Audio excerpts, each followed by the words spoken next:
and welcome to another episode of Neptune Novelties, your getaway into the galaxy of books. Listen and get lost among the stars, and we would love to hear from you, so join the conversation in any way you feel good with.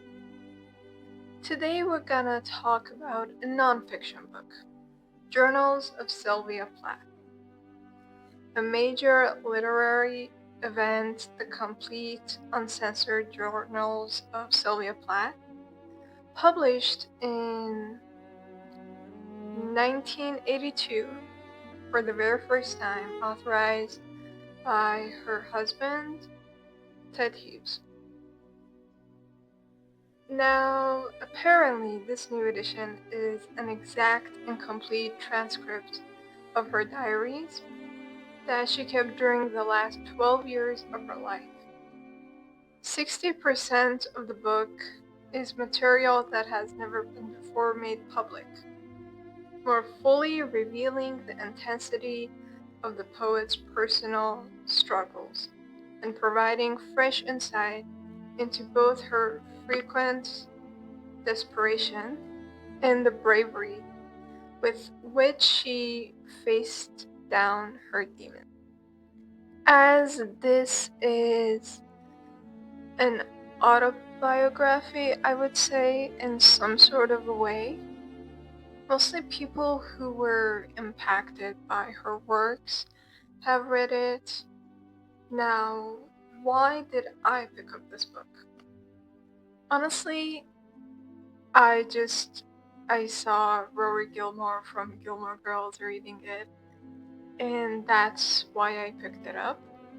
However, I have came across Sylvia Plath's work, but I cannot say that I was impressed or affected or felt the need to search more, which it means that my rating for this book was really low and I was not captivated neither by the writing or anything at all. And books like this is really affected by the personal feelings that people would have towards a certain individual. For example, Britney Spears, she wrote a book about her life as well, and which we also have an episode, feel free to check that out. But if you have no desire for pop culture, or you're not affected by the culture of the early 2000s, maybe you don't even like the pop genre. So when you pick up a book like that, when you start reading a book that someone wrote about their own lives, which actually contains all of these things that you're not interested in, I'm pretty sure that 90% of the time you're gonna put that book down. Unless you read something that makes you feel a certain way in those early chapters and those early pages. And that was just not the case for me. And although I admire seeing women who don't give up and their legacies changing the way a certain system works and having their names recognized in any field, really, Sylvia Plath is just not on that list for me. And that's okay. You don't have to finish every single book that you read or like some of the books that you pick up. And there are also times where the storyline isn't really captivating by the critics, but you are absolutely in love with everything in the book. So you would do anything for protecting those characters and their stories. I have seen so many of my friends who were that passionate about, for example, a Wattpad story a Wattpad fanfiction, or a Tumblr imagine and scenes. So it is really about what touches your heart and what moves you or what soothes you.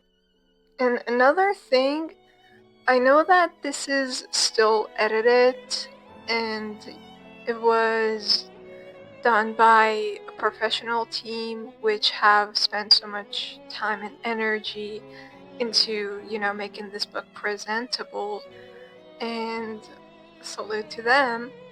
But to me, that's a very little amount of words in journal for 12 years of her life, especially the life that she lived in. And I might have not read every single thing, but from the things that I heard, I would have expected more journal entries, and especially because I'm I'm very big on journaling, even when it wasn't a trend. I actually started back when I was 7 or 8. From the very first moment that I started, learning how to write, that is when journaling started for me. And if I were to, show you the notebooks, that would be impossible because I throw them out because the, there is just so many entries and so much that I have said over all of these years. Even a chateau wouldn't be suitable for keeping all of these journals, which I thought was normal. I thought everyone journaled as much as I did and as often as I did, but apparently that's not the case. But that is one thing I felt when I picked up this book.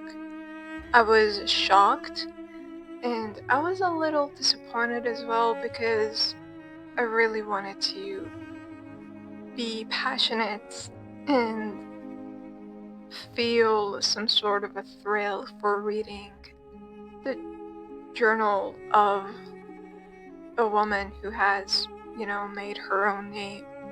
But when life goes on, and thankfully there are so many other beautiful books written in the world by so many talented and amazing authors that I look forward to picking up and learning about. If you read this book, share us your thoughts and recommend other books that you think would be great. And if you are an author, we would love to have you. So you can find our contact info in the description. And I hope to see you around soon. Take care and only read books that you truly love. Don't risk your love for such a healthy and beautiful hobby only over one book. Don't forget to tune in for the next episode in 2 weeks. So I'll be seeing you soon.